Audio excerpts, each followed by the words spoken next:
Hello, everyone, and welcome back to another episode of the Financial Confessions here in our socially distant, COVID-compliant new set. Today, I have a guest who is probably familiar to you if you've been watching and or listening to us in the past, because she's actually a guest who's been on TFC before. She's also a friend of mine, friend of TFD's, gal about town. But before I get to her, I want to give a quick hello to our beloved partners with whom we make every episode of the Financial Confessions, Intuit.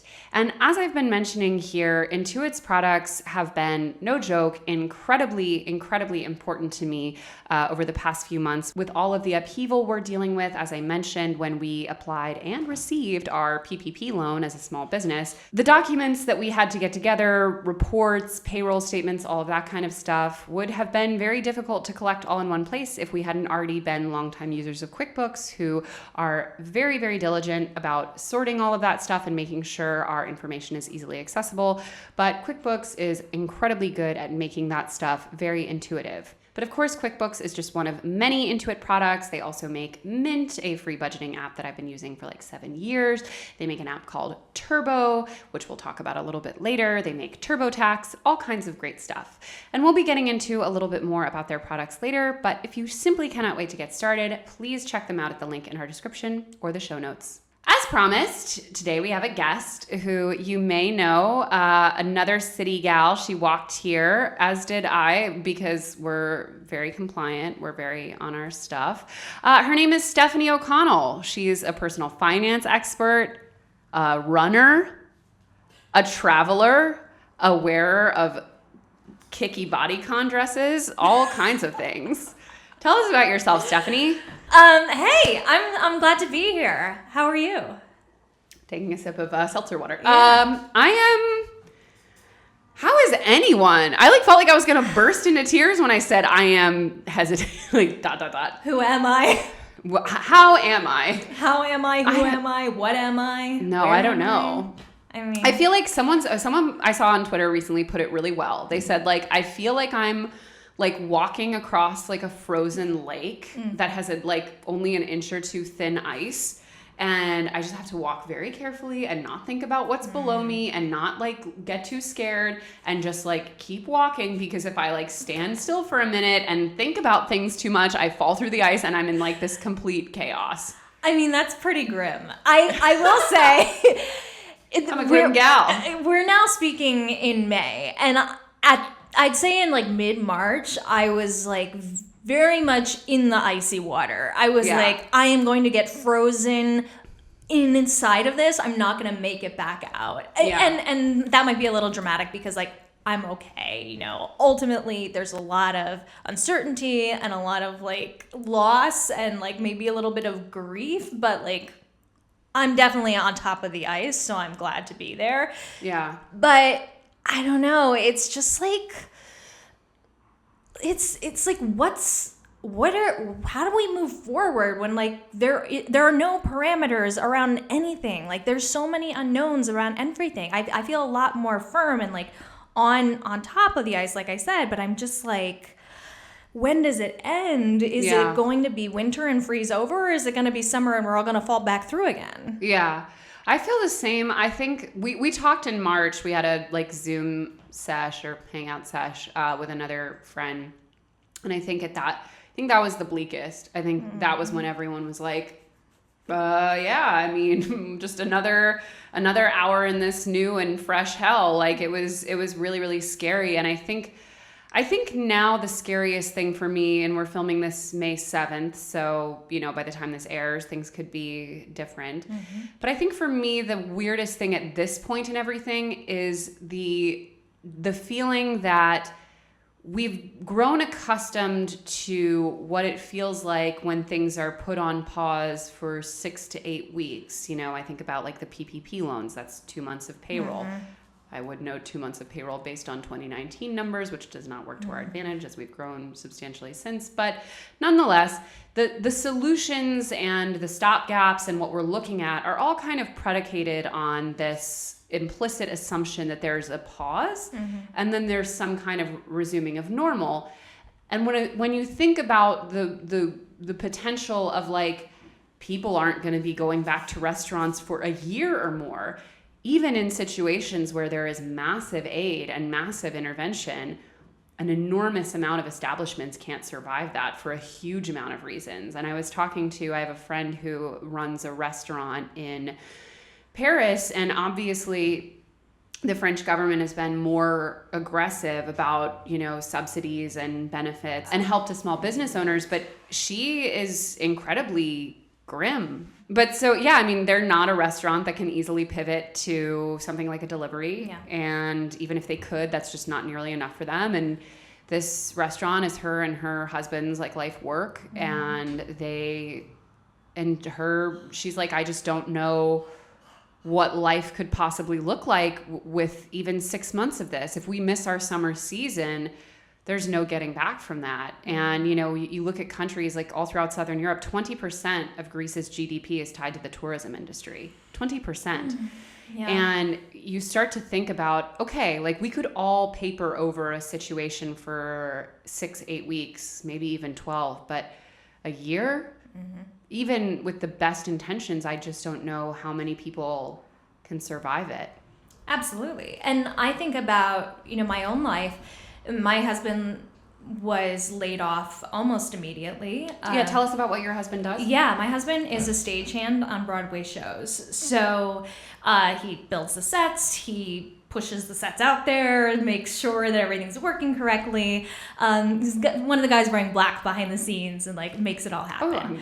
Oh, a former theater gal myself.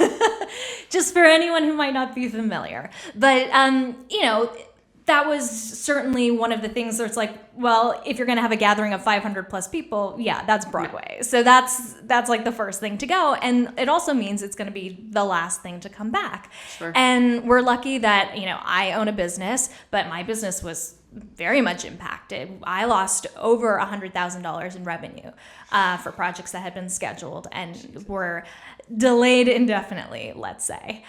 So the combination of those two things was really striking. And the fact that we're not quite sure what's going to happen with our health insurance, since that comes through my husband's work as a result of how many days he works in a given period. And now that he can't work, we can't necessarily get the health insurance. So even from a position of being privileged enough to be able to save an emergency fund because we had a relatively high income for a while, and me still being able to generate some revenue in my business, and my husband being able to qualify for the full unemployment, I think we're still looking at paradigm shifting lifestyle changes. We have considered leaving our apartment, which of course we just, signed a 2-year lease starting April, but we signed it back in January to renew our lease for 2 more years. And I'm like, well, if this is 8 months, we can continue to pay for it and live there. But if we're not going to have an income for a year, I don't know if it makes sense for us to live in our apartment and pay. Where would you live?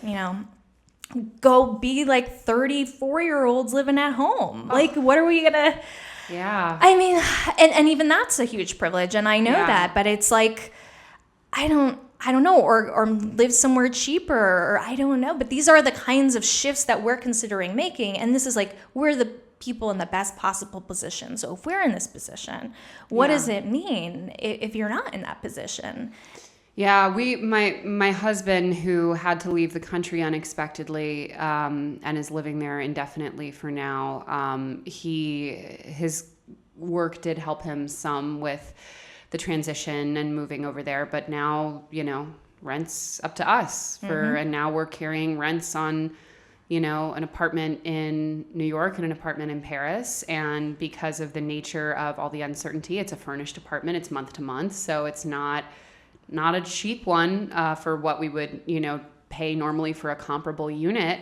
And, obviously we are saving substantially on things like going out or shopping or things like that. But, that's a huge burden financially that we didn't anticipate having. And, it's funny because when I think about the kinds of when I think about the kinds of decisions, my parents were making with very, very little money when I was a kid. And when I think about how accustomed I think I'd grown to a life that was easy, and choices that were easy comparatively. I would not compare our situation to something that dire, because again, I think, we're still very, very privileged in the scheme of things, but that feeling of, and for some people it's not a new feeling, but for a lot of us there's that feeling of like, well, this is what it is, this is what it looks like, and you just have to adjust accordingly. And I think hopefully all of us can look at whether it's our parents or other people even that we may, hear about in the news or see on social media. You realize when you're in these moments that so much of what we take for granted and so much of what we've built our life around can be changed instantly. And you have to take on that attitude of like, well, we just have to assume the worst and hope for the best, Yeah. I mean, this is definitely a lesson in, I guess, like fragility and agility. And my hope really is, and this is a big hope, and I don't know if it's realistic at all, is that this really is just kind of unmasking just the precarious nature of the economic system we all live under. And my hope is that this will serve as a catalyst for better social safety nets, better options for people if something does happen. Because I think unfortunately the reality is that until this happens to people who were high income and who do have political power, they have no political will to change it. And not to go down this rabbit hole, but we can't talk about what's happening without talking about policy and how it affects people's lives and their bottom lines. The options that are available to you going forward are so contingent upon what is the support system. When that extra $600 a week in unemployment runs out at the end of July, that's gonna be a huge game changer. That's what's getting us through right now. And to your point, when this was an 8-week shutdown, yeah, that was more than sufficient. But if that goes away and then we're paying out of pocket for healthcare $1,500 a month plus our rent and everything else, that calculus may no longer add up even with the 6-month emergency fund if this lasts a year. Yeah, it's very true. It's interesting too when you see how quickly people who have nothing but bad things to say about universal programs are quick to take advantage of them when they need them. And PPP is such an example to me. Obviously it's a blessing. It's insufficient for a lot of us, but it's a blessing and it's such a good thing to have. And when we got the email that we were approved and the money is arriving shortly, what a great day. And I've seen so many people on social media and in media generally talking about these loans and how much their company needs them and how important they are, who would easily turn around and spit at someone for collecting welfare or SNAP or, disaster relief or any of these things. And I think there's one of my favorite kind of maxims about it is, we have rugged capitalism on the way up and socialism on the way down for the rich and for corporations. When there's gains to be found and money to be made, it's every man for himself, free market. But then, and look at the airlines, it's years and years of cutting costs, raising prices, buying stocks back with their profits. And then the second the music stops, it's hey, we all need $100 billion in order to keep floating. And someone on Twitter was well, you shouldn't have been buying all that Starbucks, Delta. And it's true. It's we can't, we want to have the best of both worlds. Mm-hmm. And we only want to afford socialism, which is very much alive and well in this country, for the people who arguably need it the least. Mm-hmm. It was easy. It was relatively easy for us to get PPP because we work with accountants who we pay on retainer to help navigate everything. And yes, we do some of it ourselves. We use QuickBooks and we, manage our paperwork on a day-to-day basis. But we were on the phone regularly with our accountant being who's given out a lot of them right now? Where should we apply? When we were filling out the form, we had several questions that we asked our accountant in real time. And even that level of privilege, and we're still peanuts compared to some of the people getting these loans, but even that level of privilege was such a huge leg up. And then you think about all the people who have a direct line to their banker that they literally were just like, how much do you want on your PPP? 10 million, done. And that's the relationship that they have. And we were on the phone with a bank rep because we're looking at possibly moving to a different bank, and we were looking at possibly moving to a different bank in the context of PPP. And we spoke with a bank rep who told us that their business bankers don't even work with businesses until they do $3 million a year in revenue, which we do not do yet. Yeah. But I was like, cool. So what about all of the, other businesses, who are putting 7 figures through your bank every year, but not 3 million? Like, what do they get? Or even less, but people who are loyal clients on whom I'm sure you're realizing quite a lot of gains with the money that's just sitting in your bank. What do they get? Oh, they get a virtual assistant, like an AOL instant messenger buddy that you can ask questions and get spit out like FAQ answers to.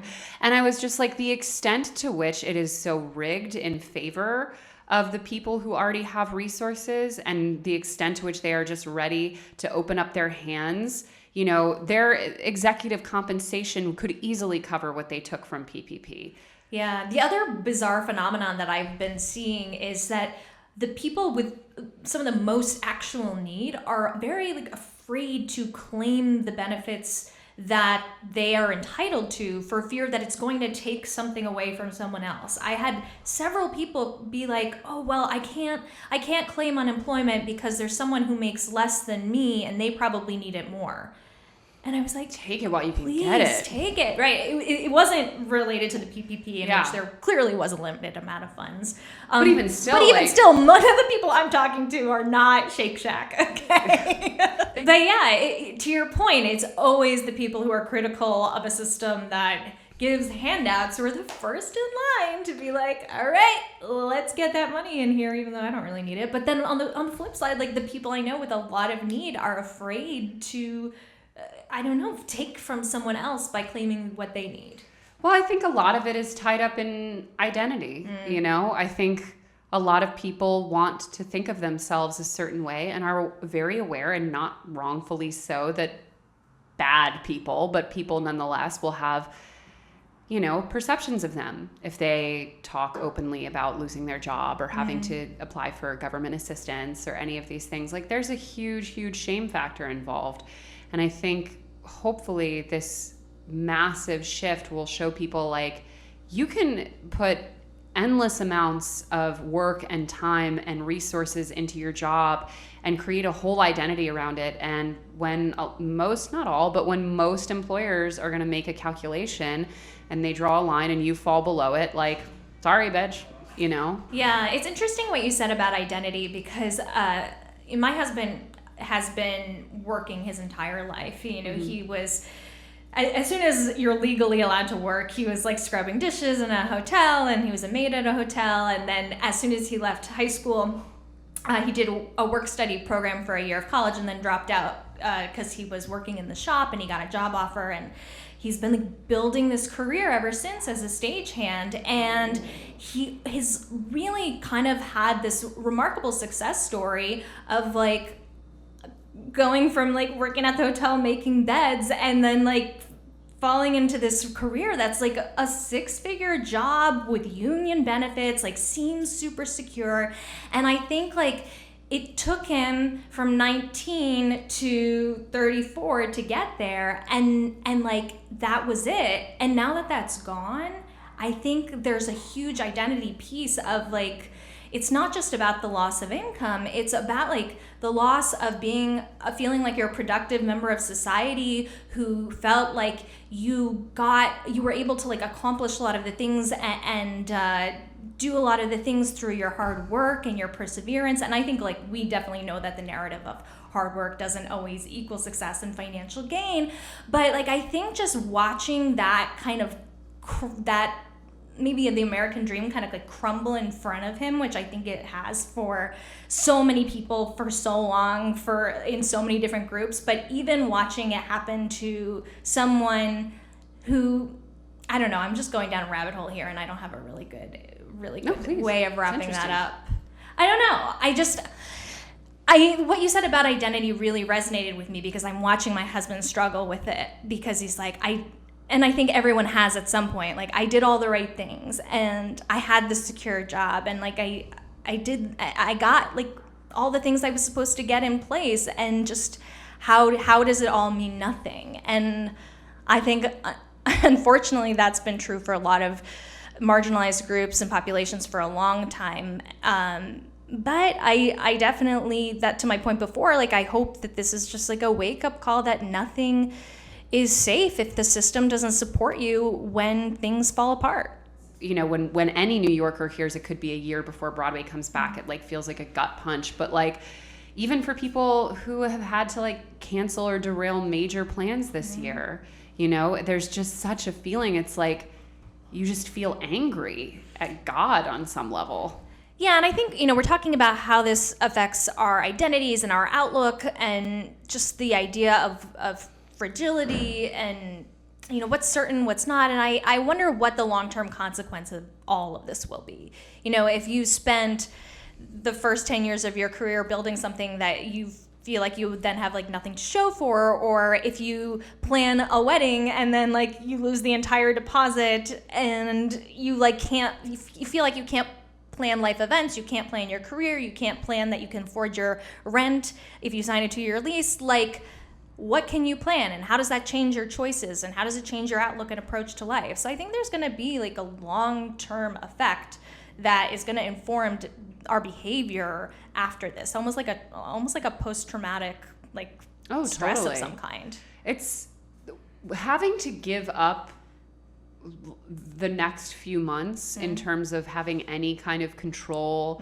Like, the idea of not knowing whether I'll be able to go to a restaurant in 3 months or be able to go to the beach or see a friend or hug my parents, like, that is a level of uncertainty that I think we don't even understand fully the psychological impacts of that uncertainty. Like, I genuinely think for most people it does inculcate a kind of low-grade depression and a low-grade anxiety. And if those things were already present, I think it just massively exacerbates.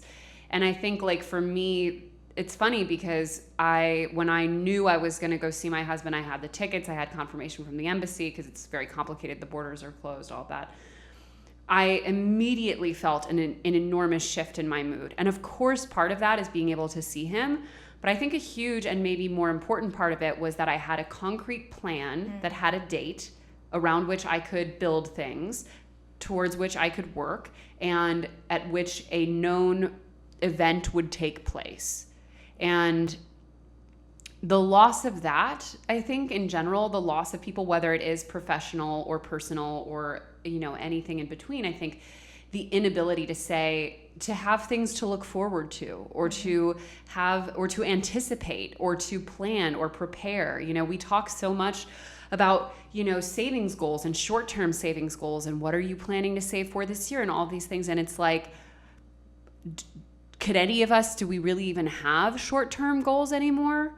Because in many cases, I would say short-term goals, with a few exceptions, are mostly, for most of us, I think, would cause anxiety because there's such uncertainty around whether or not it will happen. But I think everyone has to kind of learn. I think the biggest thing that people have to learn to do is just have some degree of peace with not being able to plan. And I think for us at TFD, like, that's a real kind of paradigm shift of like, our whole ethos has been around planning and preparing and, you know, assessing risk and deciding, you know, the best possible option for you in a given situation. And now for a lot of people, like, the idea of planning is not really an option. No, definitely not. I mean, I think at first when we experienced the financial shock, I was like, okay, what can I do? What can I control? And like, I made lists and I like reviewed all of our expenses. I was like, canceling this, calling this person, renegotiating this. I tried to renegotiate our rent, that didn't work.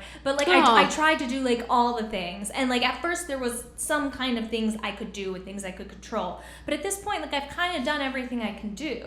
And so like, I'm really just coming to terms with now the goal and the success is really just surviving and sustaining. And that's such a different paradigm from being like, in 5 years, I want this. So that means I need this much money divided by 12 times 5 is how much money I need to save every month. And this is what I can do to get there. Like, that doesn't exist right now. No. And it's weird. It's like, this is bizarre too, but it's like very painful to spend down our savings. Oh yeah. and I know just to have savings is such an enormous privilege. The fact that, like, you know, we have this cushion that we can go through. That's what it's for. But it's extremely scary to watch it dwindle down and dwindle down. And it's been really interesting that, like, and I've asked people about this, there seems to be more comfort in relying on credit than there is on spending down savings right now. And I wonder if that is really similar to this idea that, like, we just kind of can't come to terms with the fact that we don't know when this is going to end, but at least if it's a line of credit, there are parameters around it. So, like, you know that you are going to owe this on such and such a date, and it gives you almost like a structure in a way that, like, spending down your savings, you're just going towards zero. So I'm curious what, you know, in going through this, how have you been able to support your partner in his kind of loss of identity, loss of job, income, all of that? And how have you supported yourself and given comfort to yourself throughout not quite the same extent, but a very similar hit? I mean, that's tough. I can't say that, like, I have answers. I can only kind of share what my experience has been.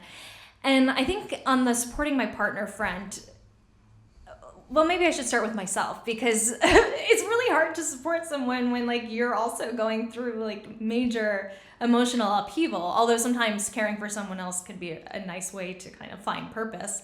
But I think at first I was just devastated. I similar to you at the beginning of the year, I was kind of having a banner year. I had just taken time off with my husband. We had taken this, like, epic vacation. Then I came home and, like, signed these biggest contracts of my career. And I'm like, great, it's all working out perfectly. And, like, 2 weeks later, the world melts down. And so, like, I am healthy. I have a lot going for me. We're good. But I'm just loss of identity of my own, loss of, like, where am I going? What's our life? Like, can we live in our apartment anymore? So I think, you know, at first my coping mechanism was kind of what I was articulating before of, like, what can I control? Because, like, all of these elements are outside of my control, but what can I control? And so I did that part of it.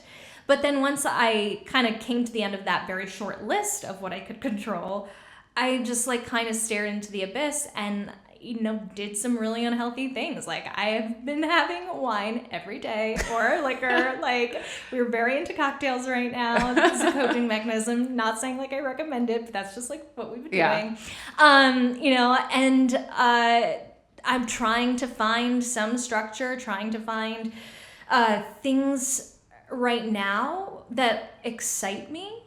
Because, like, if the metric can't be, like, revenue, and I'm not saying, like, I'm not thinking about revenue, I'm still thinking about revenue, but, like, if no one's spending money, how else can I find different metrics or things to move towards? And so for me, I'm looking for, like, projects that excite me or things that, like, help provide me some structure, whether it's running or something else.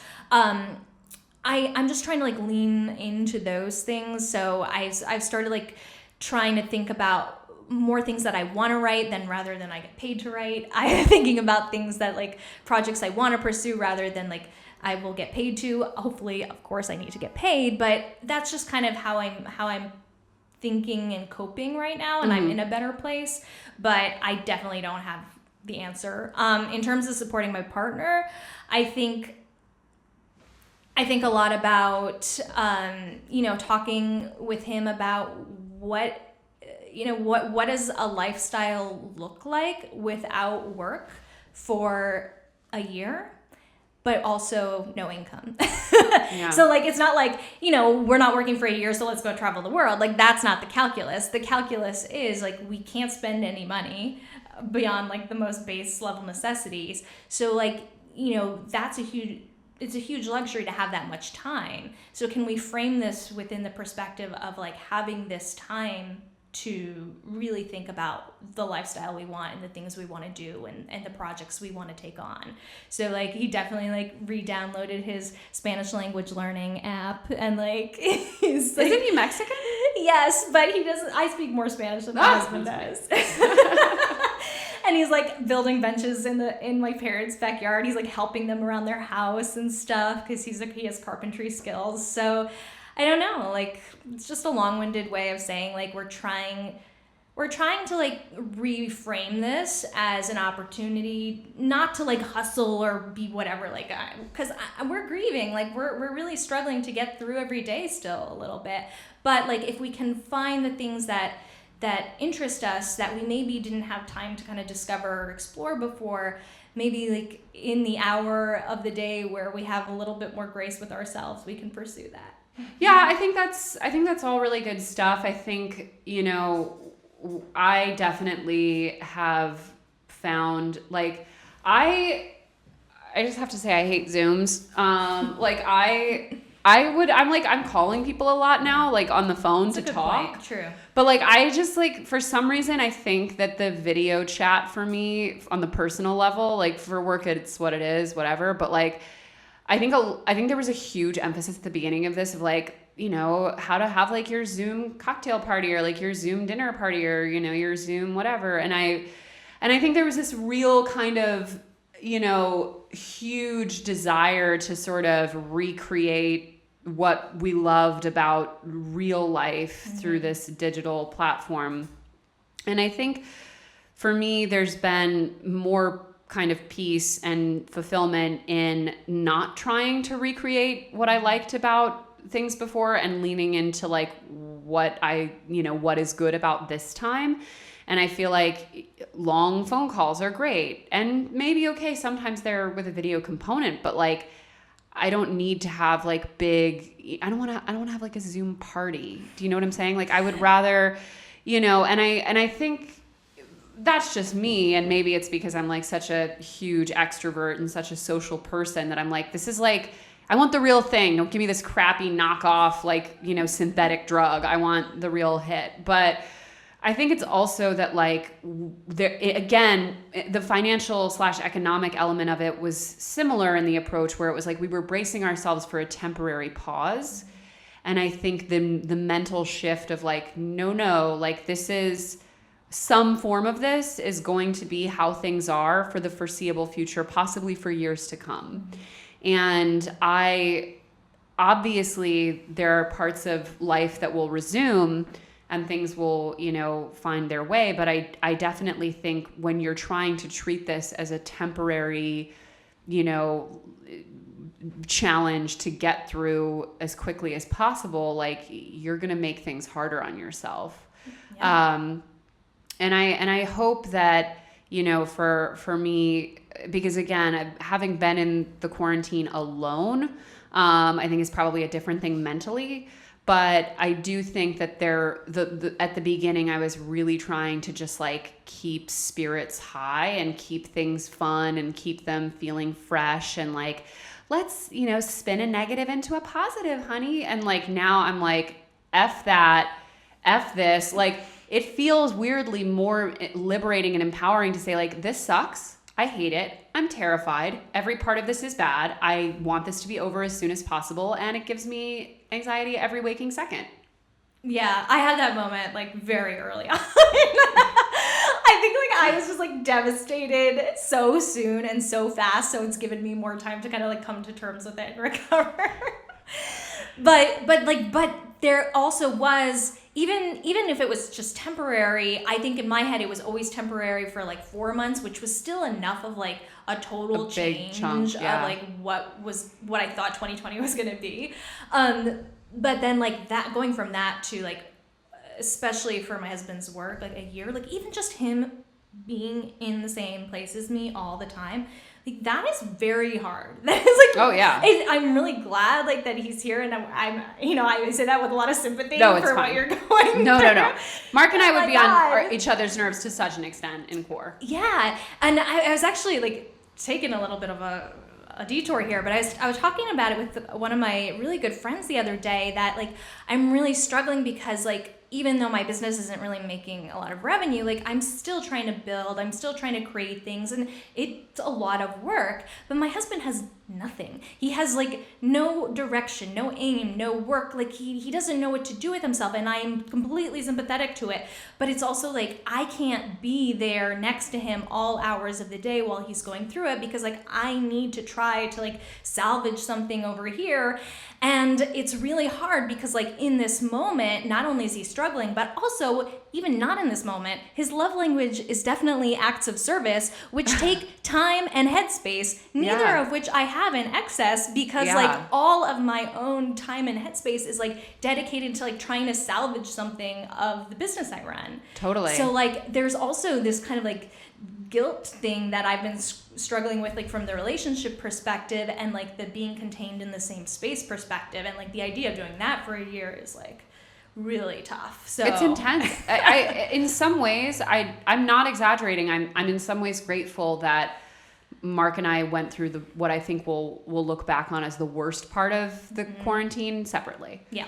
Because especially that first month, there was just every day was terrible. And every day I felt on the verge of tears all day.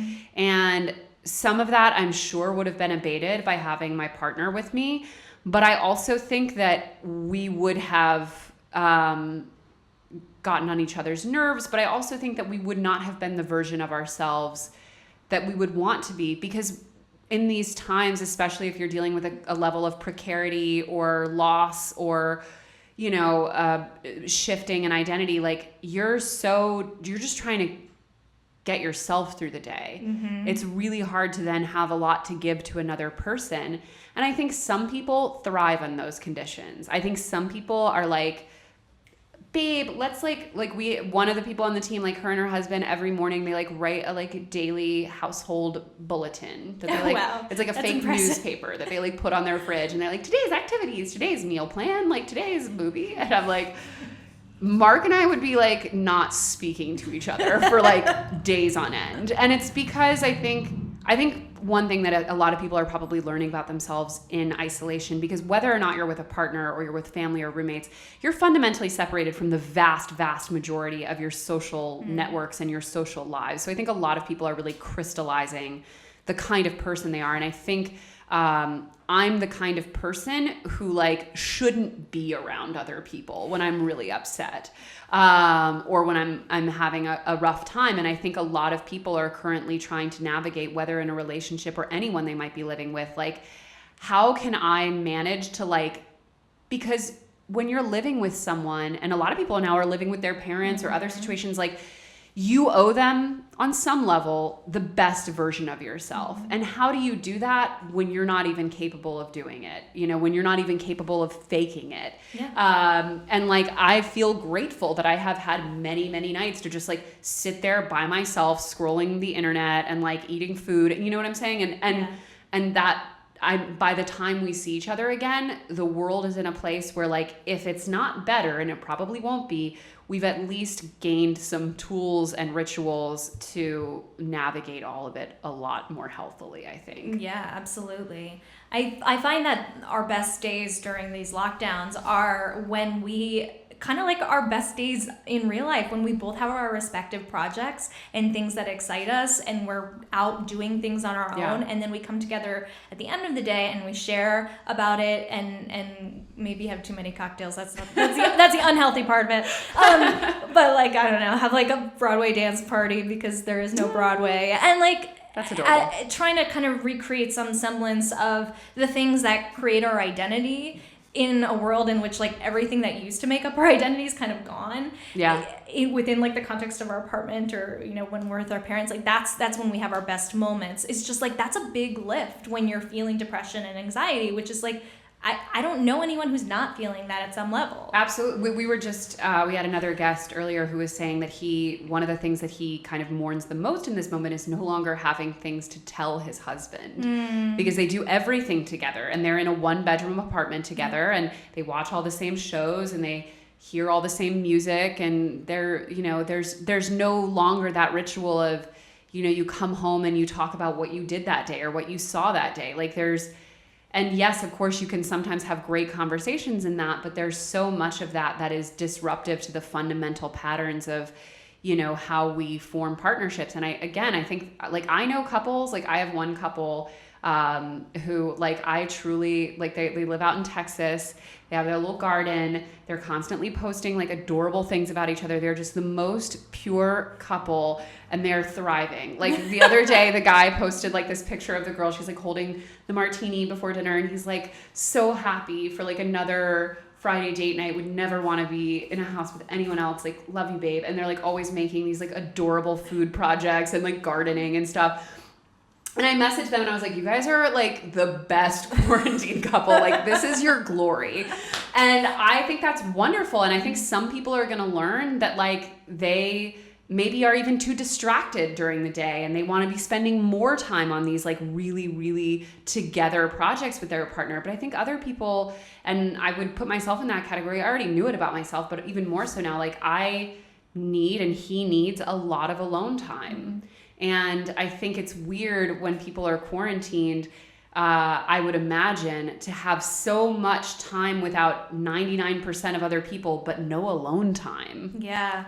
Like, that's a very weird dynamic to be in. And one of my girlfriends is currently quarantining with her husband at his parents' house. And she's like, I would empty my bank account for like an afternoon by myself to not have to like answer to someone. Oh my gosh, yeah. The extra members of the family can be a lot. I also think it's really interesting, we're talking about like the social network, and it's funny because I have a lot of close relationships in my life, so I do have a lot of people that I've been calling and speaking to on the phone and having these wonderful conversations. And my husband is a little bit more introverted than I am. He doesn't have as many close relationships as I do, but what I'm seeing for him right now is that like he still really values social interaction, like being out in the world and being around people. He can be very personable.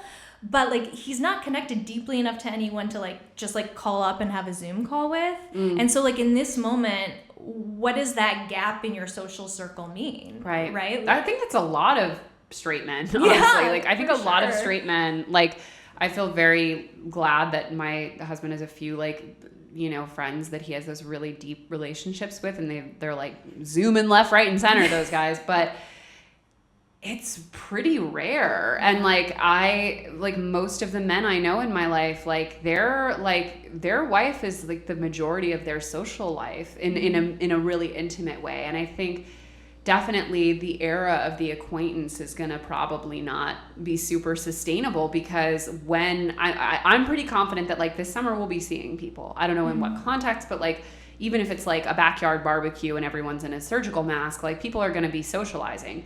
But given the stakes of it and given the effort and the like, the rigmarole, like I feel like you're only going to be really socializing with the people you really care about. It's also hard because like, and this is true for me too, is so much of my identity and my world is connected to my work, though I do have a lot of other friend groups. But for my husband, like the friend groups are also connected to the work. And so if there is no work, like even that friend group might not necessarily have a reason to meet up. And I think that's probably true for a lot of people right now. I think it is too. And I think, it's interesting because I think most of us have probably come to some conclusion with so much of our spending, our discretionary spending coming to like an immediate halt, that like there are a surprising number of things that I don't miss in terms of discretionary spending. And I think that one silver lining could be that I think people will start to be a little bit more, for a lot of reasons, judicious about how they spend their money, and on what deserves it. And there's not going to be as many like, I think we've all gone out to like, a bar or a brunch or something and like, dropped $40 or more on like a okay meal and an okay drink with some okay people. And like, that's not going to make the cut anymore. Yeah, it's funny because I've been spending some time in the city in my apartment, but I've also been spending some time with my parents during this time who don't live in the city. So there's not so much delivery out there. And I find that our spending, even during quarantine, goes up like 2 times. Oh, yeah. When we come here, because I'm just like, I want all the food. Like, today I had Mediterranean, yesterday was Mexican, the day before was Indian. Like, I must have every cuisine before I have to go back home and cook every meal for myself. So, like, in some ways, like, I've been winning at spending $0, but then the problem with being in my apartment is, like, all I want to do is spend money on food. Yeah, and it's also, I think, simultaneously, while a lot of us are really cutting back kind of effortlessly, I think in some ways it's also easier than ever to just say, like, screw it to a lot of purchases. Well, it's also like, it's the indulgence, right? Like, what's the other splurge right now? And, like, and to be fair, like, what is the splurge for the future? We're not gonna be taking any vacations for the foreseeable future. Like, I definitely need some new pants, but, like, I'm not going anywhere. So, like, my jeans have, like, massive holes in them. Like, they're not cute holes. They're I was gonna say, they're, like, so tattered. Like, my full upper thigh is coming out. So it's just, like, I think, I don't know. I wonder, you know, how much of this is, like, this is an accessible thing to look forward to. Like, I kid you not, like, I bought avocados the other day, and then the day they were ripe, the entire day I was excited because the avocados were ripe, so I could make guacamole. And I was like, okay, so it's going to be guacamole and margaritas at 5 p.m. and the whole day I'm looking forward to. Yes, you have, like, an activity. Yes. Yesterday I made Crunchwrap Supremes, homemade Crunchwrap Supremes, and a Baja Blast inspired margarita. All week, that was, like, the fumes I was running on. I was like, can't wait for Wednesday. I got my Baja Blast margarita and my homemade Crunchwrap Supreme. I can get through anything I want. But no matter what you're spending your money on, you are going to want the right tools to analyze it. And quite frankly, it would be an understatement to say that that app for me is one called Mint, which, good news, is completely free. Basically, Mint is an app that connects to all of your various accounts and cards and works to help you synthesize all of the various points of your money life, understand your spending. You will see when you're going over budget or even get alerts when you're about to go over budget in a certain category. It breaks things into, like, really cute little pie charts so you can really start to get an intimate understanding of the ins and outs of your finances. And the finances that my husband and I are currently navigating have changed pretty radically in the past few months for a lot of reasons. So having that, to me, has provided, like, a real security blanket every day, because it feels like I have a sense of control over something, even when so much feels out of control. And especially when so much is uncertain, I feel very reassured by having as much information as possible. So for me, Mint has been something that is really, really nice to have in this time, and more useful to me than, frankly, it has been forever. And I've been using it for 7 years. So I could not recommend Mint more. And like I said, it's totally free, so what do you have to lose? If you want to check out Mint, check it out at the link in our description or our show notes. Any hot money tips in a global cataclysm? Oh my gosh. I mean, like, yeah, there are things you can do for sure, right? Share some of them. What should someone who just got laid off or furloughed, what should their first move be? So I think number one is, this is what I did. I'll share my experience because we went through this. Looking at all of your necessary expenses, or looking at all of your expenses, period. And I mean, like, your actual spending. So, like, pulling out all of the statements and the bank statements, the credit card statements, all of them from the last 3 months, 6 months, going through them line by line and literally separating out what you need versus what you don't need, just to give yourself a sense of how much it costs to live your necessary lifestyle. Like, how much does it cost to put food on the table each month? How much does it cost for you to pay your housing cost each month? How much does your insurance premiums cost each month? And then, like, you get a number to tell you, like, okay, this is, like, the benchmark for the viability of my life on a monthly basis. Is this something that I can cover with what I have in savings? If so, how many months worth? And then also you can go through that list and see what you can do to reduce, to negotiate, to defer if you need to, you know, calling up the landlord if they're not going to negotiate. Like, my landlord was not reducing my rent, but they are waiving their late fees. Not that I want to pay 3 months rent, you know, in 3 months, but, like, trying to figure out where there's flexibility so that you have time to do step 2, which is kind of identifying your resources. So do you qualify for unemployment? Can you qualify for PPP? Can you qualify for any aid of any kind? Like, this is really important to understand, is that like what's available at a federal level might be different. What's available at a state level might be different depending on what state you're in. Right. And the same is true on a city level. So your local government has different resources from the other local government, and then the local programs, the state programs, and federal programs are like kind of this layered cake that you need to put together for yourself based on your circumstances and where you're living. So like don't just like listen to me here in New York. Like, figure out what's available in my state, what's available in my city, what's available in my town. And then like also beyond the government resources, like there's a lot of private companies doing a lot of initiatives. There are food banks. There are, it's a lot of work, but one of the things that we're realizing in this trade-off of less money is more time for a lot of us. Not necessarily true if now you're just caring for someone full-time or anything else, but like use whatever resource you do now have, which for a lot of people is now time as opposed to money, to try to figure out how you can leverage it to make your lifestyle work. So like, figuring out the expenses, figuring out the resources to bring in some income, and like really sitting down and doing some calculations. Like this is how much I have in my emergency fund. This is how much it costs us to live each month. Like, how many months will that last, assuming zero income? Okay, how about assuming that we get unemployment for the next 4 months? Okay, well, if that runs out, like, what are the hard decisions we might need to make? And like, we might not make those decisions today, but it's good for us to kind of think through what the options are now when we still have a little bit of time to think about those choices. What's the unemployment right now here in New York? So the max is 50 something. It's over $500 a week, and then you also get an extra $600 per month, per week. Yes, you get $1,100 a week. Mm-hmm. You get $1,100 a week pre-tax, provided you qualify for the full benefit. So it's a reasonable amount of money. Like, it is there's majority of people collecting unemployment, I think I saw this headline, are making more off of unemployment than they are from their jobs. Which, by the way, the hot take about that is going to be that there's too much unemployment. The actual hot take is that way too many people are severely underpaid. That is exactly right. That's what that is. Especially if you consider the fact that so many of these people are now also subsidizing their own healthcare. Like, oh my God. That's an enormous burden as well. I don't understand how it doesn't radicalize more people. I think not enough people have felt it. And I don't understand a world in which you need to experience something personally to have empathy, but I know that's true for a lot of people.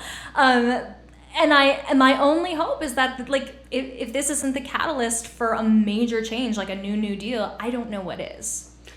I feel the same, and I feel, it's interesting because I think there's really like two ways we can go culturally.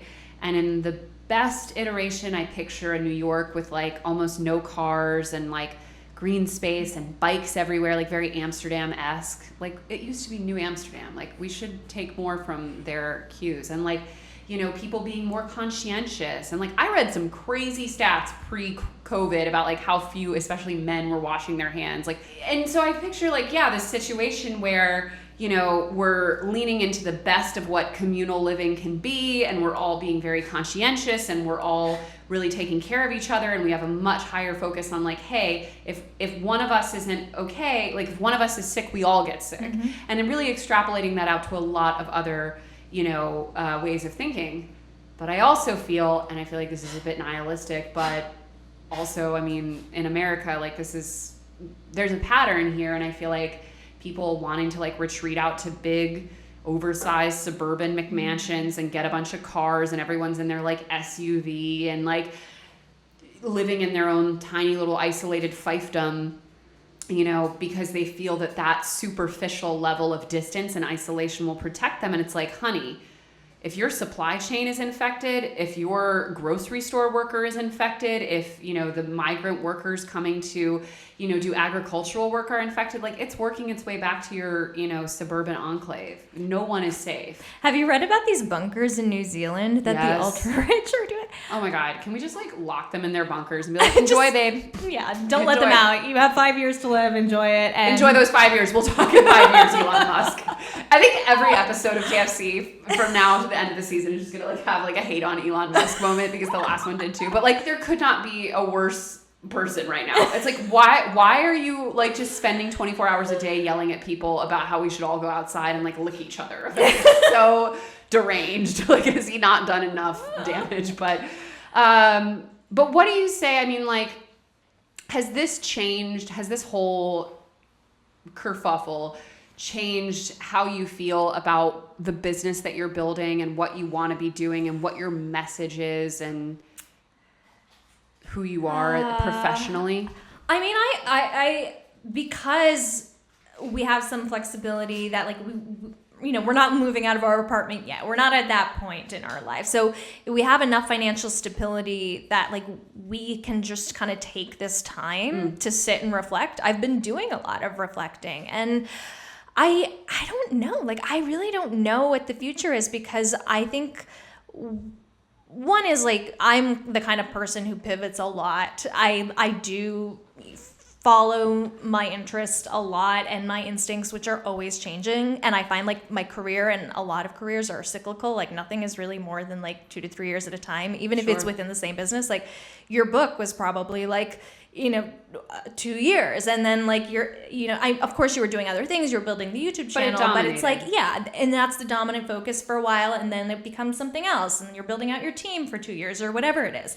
And so I've been on my cycles, and I'm kind of at a point where I'm all right, what, especially now given all this new input, all this new information about the total fragility of the world, what's the most constructive way for me to talk about anything or to provide value? Does anyone need me to sit here and be all right, okay, I don't know if I should say this. Say it now. You have to. No, more I don't know if it's good for TFT. I was what? Is it constructive for me to write 5 ways to improve your credit score? Yeah, no. Again, wait, are you writing that for TFT? No, but I think I have in the past. But the thing is yes, everyone needs this basic information, yeah, right? I think there's still utility there. But it's do I need to write it again? And is that, and when there's so much more to say, and I don't know, clearly I'm lost a little bit, right? I don't know. I want to be able to do things that are more, I think, maybe relevant and urgent, but what is even urgent right now when we know nothing? And so I'm just kind of also maybe a little bit flailing in it's hard because as a business owner, you already have no structure except what you put on yourself. Sure. And then when the world around you loses all of its structure, it's whoa, where do I even begin to aim my compass?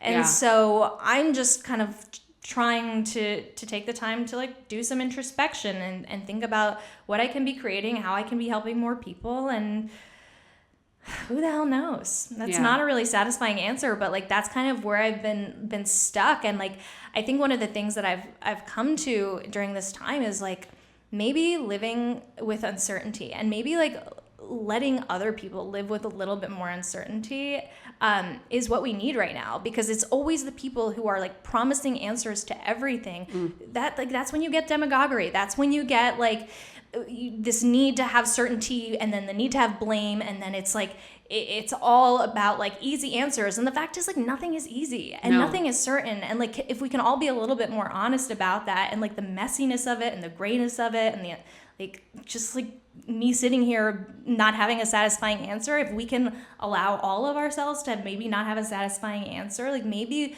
we'll make better decisions about everything and be a little bit more kind with others and ourselves. I totally agree. And I think also, I hope that this is the end of hustle culture. Yeah. And when people were spouting off about how to make the most of your quarantine, I'm truly, honestly, please shut up. No one cares. Yeah. And this is so hollow and so anathema to what the human experience of suddenly having to radically redefine so many elements of our life. Like, our focus right now should not be on like SEO optimizing our like affiliate website. Like, that is not what makes each day fulfilling. And I think that also that culture, like, and so much in the personal finance world is about like putting a focus on a number or like a net worth or like a female millionaire or like a female CEO, all these things. And I think that is also probably on its way out, because that feeling of like, you know, look at the people who have, you know, amassed big fortunes, all that money, and they still can't go to a restaurant. They still can't, like, you know, see their favorite band live. They still can't, like, if they're being respectful, hug their parents, you know, all that money, and look at what it gets you right now. Yeah. And what we're seeing is that so much of why we're in this position is a failure of treating the community with as much respect as we treat the individual. And I think in a moment like this, we all realize we are much more a member of a community than we are an individual. And I hope that the individualist focus of personal finance will start to seed to a much more community-oriented notion. And I'm still, like, at the end of the day, like, I know for like personal finance Twitter standards, I'm like fucking Mao, but like, I'm still fundamentally a capitalist in the sense that, like, even, you know, super, you know, socially democratic European countries still operate in many respects in a capitalist market, just with enormous amounts of regulation and a very, very robust social safety net. I mean, I own a small business.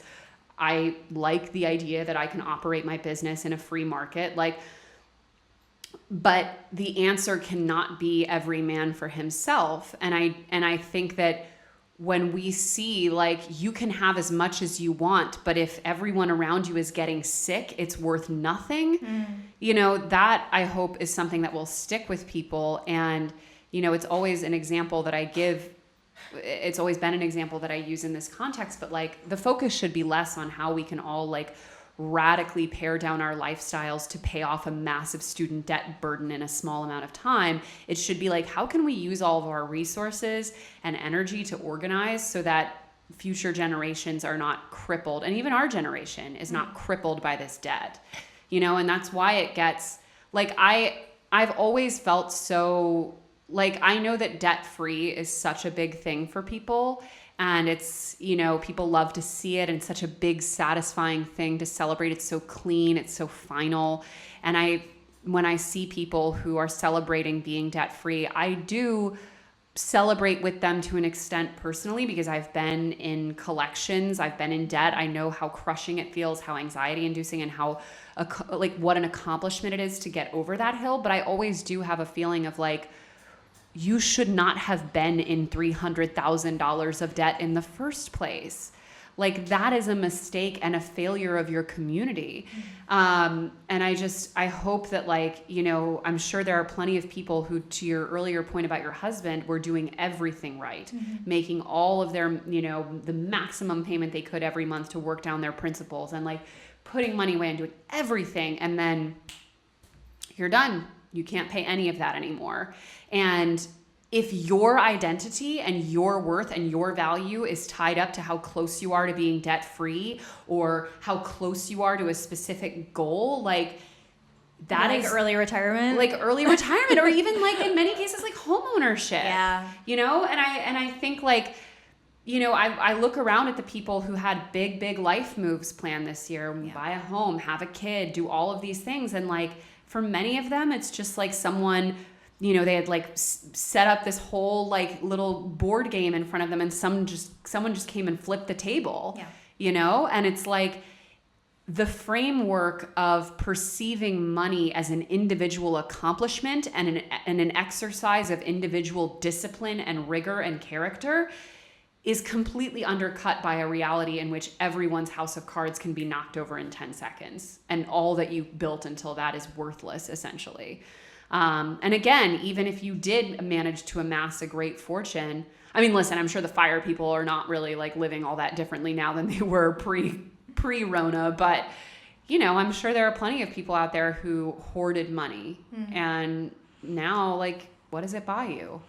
You know, I think we've spoken in the past about, like, I like to spend my money. Like, I save, but I very much enjoy spending money as well. Sure. And even in this moment, like, even in the moment where I'm, like, facing down some potentially really hard decisions, I have no regrets about the money I've spent. Like, I certainly think there's a point at which, like, overspending is problematic, for sure. And this is not me saying that like, we should, like, spend every dollar we make and not save anything. I definitely think there's a value to having a money practice, a savings practice, investing, like, all of those things. But, like, I don't want us to come out of this and be, like, so hoarding our money that, like, maybe we become even more obsessed with the metrics and our identity becomes even more tied to the money we have in the bank. Like, I really think it's important that, like, we don't lose, like, the value of the rest of our lifestyle that maybe we're letting ourselves discover a little bit during this time, but that, like, we don't kind of seesaw back the other way to being, like, totally obsessed with the numbers. I totally agree. So what are our parting thoughts, Steph? I mean, it's a lot. Words of wisdom, advice. I don't know. Guide the flock, Steph. Shepherd the flock. I think if anything is clear, it's that, like, nobody knows, like, anything, right? That's true. Right? Like, and Very I'm not true. going to sit here and pretend like I have answers, because, like, I think it's quite clear I don't. And I think maybe the message from our conversation is, like, we're in a place where we need to give ourselves flexibility and grace and kindness and compassion, even if we don't have certainty or a plan or answers. Not saying we give up, like, control of everything, but, like, you know, things we can control, sure, let's try to optimize. Let's try to maximize, like, going through the expenses, calling up the unemployment office every day till you get through, like, that stuff you can do.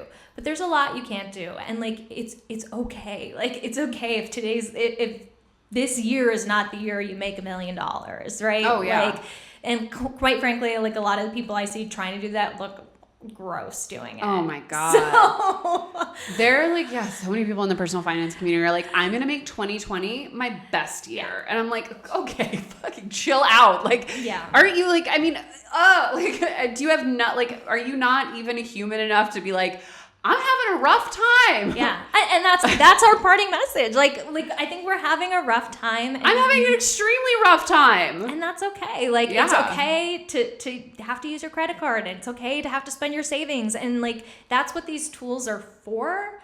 Yeah, we want to do it responsibly, but, like, you know, it's not the worst thing in the world to take on debt when you need it. Like, credit card is a tool. A loan is a tool. This is not...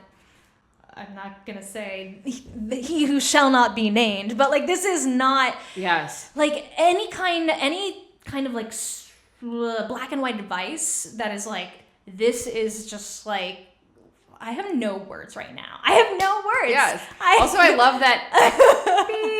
Is the financial diet's Voldemort? Like, truly, he who shall not be named. Yes. But I read this article that was so good that was like, we are all in some level of grieving. Yeah. Because we're all grieving experiences, normality, routines, people, like, stability, normalcy. Like, there are so many elements of our life that have been ripped from us essentially overnight and no real concrete end in sight. Yeah. And that is devastating to mental health. And most of us are probably, like, I go through most of my day feeling like it's, like, right there that I could cry, like, all the time. And but that's totally normal. And I think, you know, when we look back at other historical events that lasted years, and we think of how difficult it must have been on a day-to-day basis during those years, you start to realize, okay, there's a strong chance that this will not be that bad. This will not be as bad as all of those other things that all of those other people got through. And you can start to contextualize it. So I think both giving yourself enough context to walk yourself down from, like, the catastrophizing, but also real space to be like, this is as if, like, a medium close friend just died or something. Like, this is as if, you know, like, some radical rug was pulled out from under me. For many of us it was, but even for those of us who still have your job or you still have a lot of stability, like you can't see the people you love anymore. Like these are all real losses, and you have to give yourself space to grieve them. But I thank you for being here and for being so candid about, the stuff you're going through, because I know so many of our audience is going through that as well. Well, I'm glad you let me kind of try to babble my way through it. No, I found it's real, and it's good. It's definitely real, yeah. Well, thanks, Steph. And for those of you who are thinking about what the future may look like, you are going to want the right tools to plan your future. And if, like me, you know and love Mint, or maybe even if you don't, one awesome next level and free app to check out is called Turbo. Turbo is a fantastic app that gives you a really bird's eye level view of your finances, things like your debt to income ratio, all the information you need about your credit score, basically everything that you need to know when you're looking at making a bigger financial decision. And for a lot of us, we're kind of reassessing what these next 5 to 10 years might look like. And it is incredibly important to have all of that high level financial information at your fingertips, because you want to know it before like a mortgage lender looks at it, or someone who could potentially be making pretty high level decisions for your life. So reclaim some of that certainty and reclaim the ability to at least know where you stand. So when things get more plannable, you can start planning by checking out Turbo. Again, it's totally free, and it's at the link in our description and our show notes. As always, guys, thank you for tuning into the Financial Confessions. Be sure to check out Stefanie O'Connell at all of her various socials. We'll link those in the description and the show notes. And I'll see you right back here next Monday. Bye.